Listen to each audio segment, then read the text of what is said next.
Alright, so here we have a problem where we're trying to measure the initial velocity of a dart, and all we really have is a couple masses and an angle that this pendulum swings out to. So we have to sort of apply the correct physics principles to see how we can relate all those things together. And so there are really two things that are happening, even though we're only given one picture. Right, and there's a dart in there, and there's a dart in there. So, right, the sort of obvious thing is that the block with the dart in it swings up. And this part's going to conserve energy. But that's not enough to do all of it, because we have something that happens prior to the swinging even start. And that's this, right, the dart is moving with some velocity v naught, and the block starts at rest. Right? So, this would be like, let's see if I can kind of like, the dart is moving into that spot, and initially it's at rest, and then sometime later it's moving at speed v, right? So it's like there's two things happening. So this conserves energy, right? There are no external forces doing work in that part, and this is a collision. So it conserves momentum. It does not conserve energy because it's inelastic, but it does still conserve momentum. It's a collision.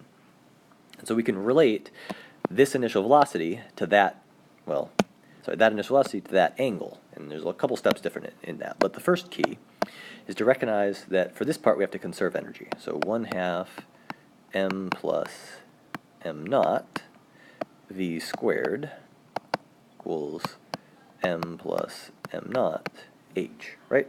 That's that conservation of energy statement. We converted kinetic energy to gravitational potential. But we need to figure out what h is. Right? And h, right, is this value. Actually, let's draw it over here. Is this value, the vertical part. This makes a nice triangle right there that we can solve. This is length L, so this must be length L cosine theta, right? It's the adjacent side to the angle we know.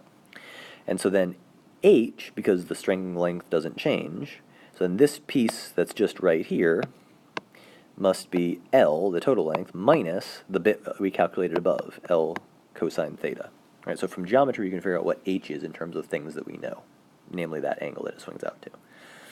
All right, so that's step one. Step two is we got to use momentum conservation in this first part. So m v naught, the block is initially at rest, so that's the total momentum initially. They combine and stick together and have some final velocity v. So now we can put all these pieces together, and we will get the initial velocity v naught as a function of the angle theta, which is what we measured in our experiment. So, doing that.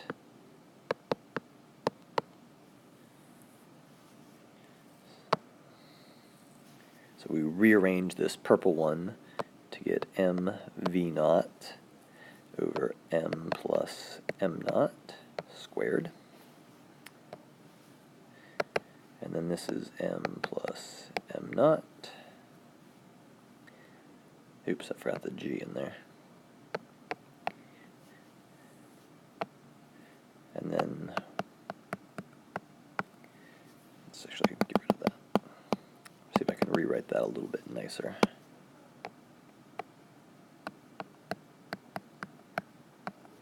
Alright, there we go.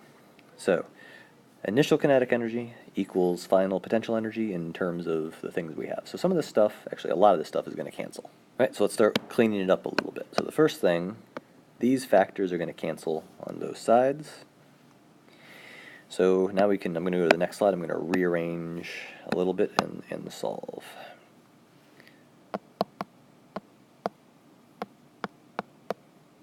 Actually, let's not do that yet.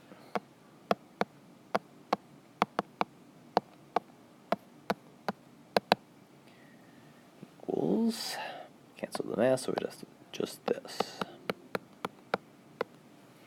Okay, so move the 2 over and take the square root.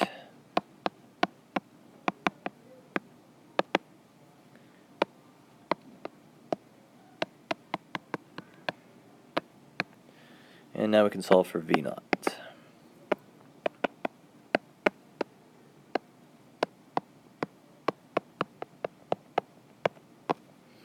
And that's our final answer, right? Using energy and momentum conservation, we can measure an angle and a length of a string and some masses, and we can figure out how fast the dart had to be initially going, which is going to be a much more accurate measurement to try to make than something with like a photo gate or a motion sensor. All right, so that's part A.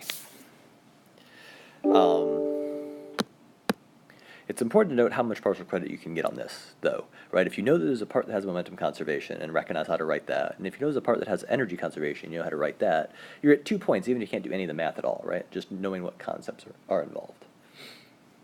All right, so that's part A. Part B, this thing's going to swing around a bit, and so at the bottom of the swing, so the lowest point, we want to know what the tension is. And so the first thing I'm going to do, since we're talking about forces, I'm going to draw a free body diagram.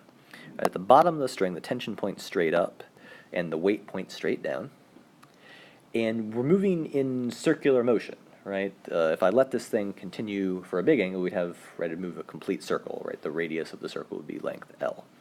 So we know F net equals MA.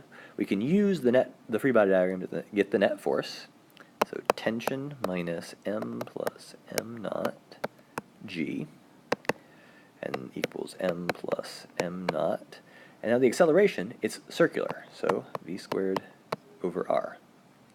Actually, I should V squared over L, because that's the radius of our circle. Oops. There. Okay, so we can't cancel the masses because there's that tension term, but we can do something with this velocity based on what we saw before, right? This thing in red, right, this was V, the velocity of the block and dart just after the collision. And if energy is conserved, that's the speed it will have at the lowest point every single time. Right, if I go back, right, this right here, that right there, that's the speed it has at the lowest point every single time, assuming energy is conserved. So now we know what V is, we can substitute that in and solve for T.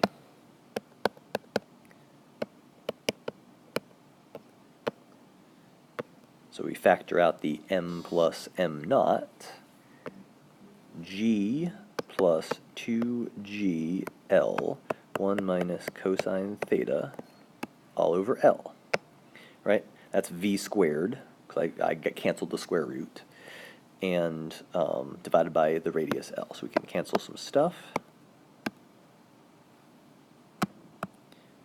specifically these lengths. And we can factor out a G as well, so we get a final answer.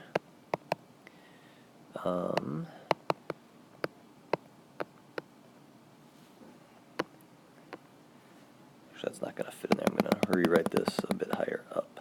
So, right, so the final answer is right up here. So T equals. So that's the weight, but we have to add a little bit to it, right, because we're moving in a circle. So this is we're left with a 1 plus 2, 1 minus cosine theta, right? And so that's our tension in the string. But we can simplify that just a little bit more by doing some distributing.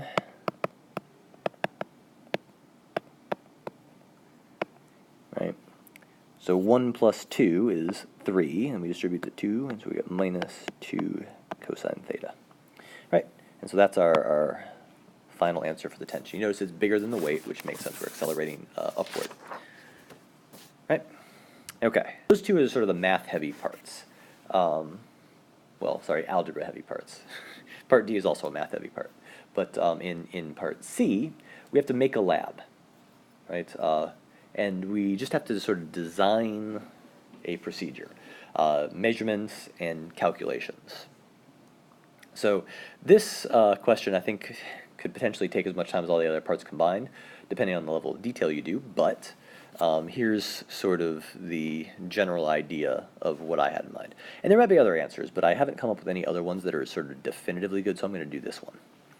So instead of hanging the block from a string, let's hang it from a spring, right, we're allowed springs. And so this will be another block of mass m naught. We fire the dart. I'm going to use like this yellowy orange color for the dart. We fire the dart straight down into it with speed v0. And so what will happen, first thing, right, the dart will hit the block and embed in it, right, just like it has for the pendulum case. And because of that, we'll get some initial velocity for the block, right? This is the inelastic collision part. And then, as it's doing that, now it's going to stretch a certain amount and come to rest some distance below, right? And so if we measure delta y with a meter stick to determine that, and we know that the dart is mass m and the block is mass m naught, we can essentially use the exact same process to calculate the initial speed of the dart with momentum and then energy conservation. The only added complication in the energy conservation step is we've got a little bit more involved energies. But so we do the energy conservation part. 1/2 m plus m naught v squared. And that equals 1/2 k delta y squared, that's the spring part, plus m naught g delta y as well, right? Because we've gone down. Actually, hang on. That's going to be a negative. Yeah, that's going to be a negative. Here, I'll draw that better in a second. Right, minus mg delta y. So that means that I'm calling this sort of y equals 0, and this is negative delta y. Right, it's gone down. Okay, so if we measure delta y, we can solve for everything on that side. Now, how do we get this velocity? Same as before. It's still an inelastic collision. This is actually the exact same equation. Right, and then this just goes right in there. And so if you measure the things that are circled in red with a meter stick, and presumably we know mass m naught from before, then we're able to calculate the initial velocity v0. And if you're worried that we don't know the spring constant, which I think is a fair worry, then you could say, well, prior to setting this up, we hang a block of known mass on it and calculate k using mg over delta y, where this is one of our known masses. And I'll actually call this delta y k for known, right? M known. So you can do that prior experiment to figure out the spring constant. Right, and that's how you would accomplish this. Okay, so finally we have part D. And part D is the calculus part of this, is that we want to figure out how far into the block of wood the dart goes, assuming that the force that stops it is proportional to the velocity. So we know we're given a force, so let's start with F equals ma. The only force that acts on the dart when it's in the block is that resistive force. That's the one that stops its motion. Yes, there's also a normal force in the gravity, but it's not going up or down, so those are balanced. So negative BV equals MA. And this should give us a sort of a pattern that we've seen to try to solve. We have a force that's proportional to the velocity, so that means we're going to need to set up the differential equation. Right? It's not a constant force, so it's not a constant acceleration, so we can't just say the acceleration equals negative b over m times v, right? That doesn't really help us. And so if you can get to this step right here, you get a point, right? So that's that sort of setup everyone should be able to do. Now we're going to actually rearrange and solve, right? This is what's called separation of variables. So we're going to put all the v stuff on one side and everything else on the other. So 1 over v dv equals negative b over m dt. When we integrate this, we start from v naught and we end at 0. Oops, sorry, not 0. And we end at some velocity v, because we're trying to figure out the velocity as a function of time here. We start at time t0 and end at some unknown time t. So the left-hand side will give us a natural log, right? The right-hand side will just give us a linear function, and since one of the endpoints is at 0, that term just drops. Now we need to rearrange to solve for v.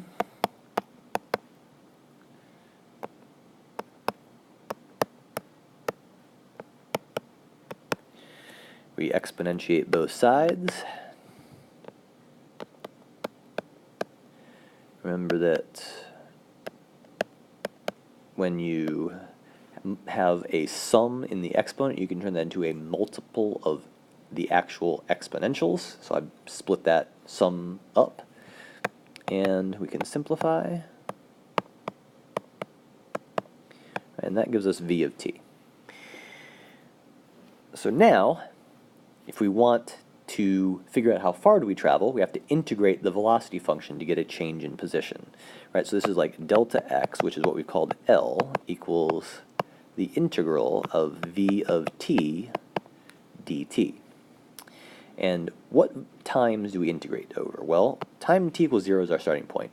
But the question is, how long does it take this block to come to rest? Or when is this equal to 0? And that requires that this is the limit that t goes to infinity. Right, so depending on how you want to write that, you can either write the infinity up there and kind of do it sort of more imprecisely, or you can do it as sort of some time t and then do the limit that t goes to infinity when you're done with the integral itself. Either way. So we write that. V naught is a constant.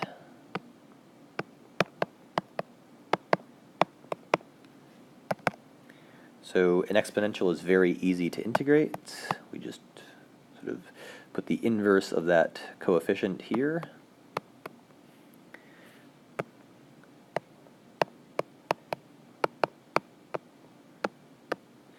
Okay, so when, actually I should do this, right, like that. So when t equals 0, that exponent is 0, and so e to the 0 is 1. Oops, sorry. I should do it the other way around. When t equals infinity, the exponent is going to infinity, and so e to the negative infinity is approximately 0. And then when t equals 0, that's the 1 that I was explaining earlier, right? So we have to do 0 minus 1. And so you simplify that, which is quite easy to do. And so we figure out that how far it travels is this m v naught over b value. And that's this whole problem, right? This was very mathematically dense, but there are lots of sort of setup points, right? Recognizing when to use energy and momentum conservation.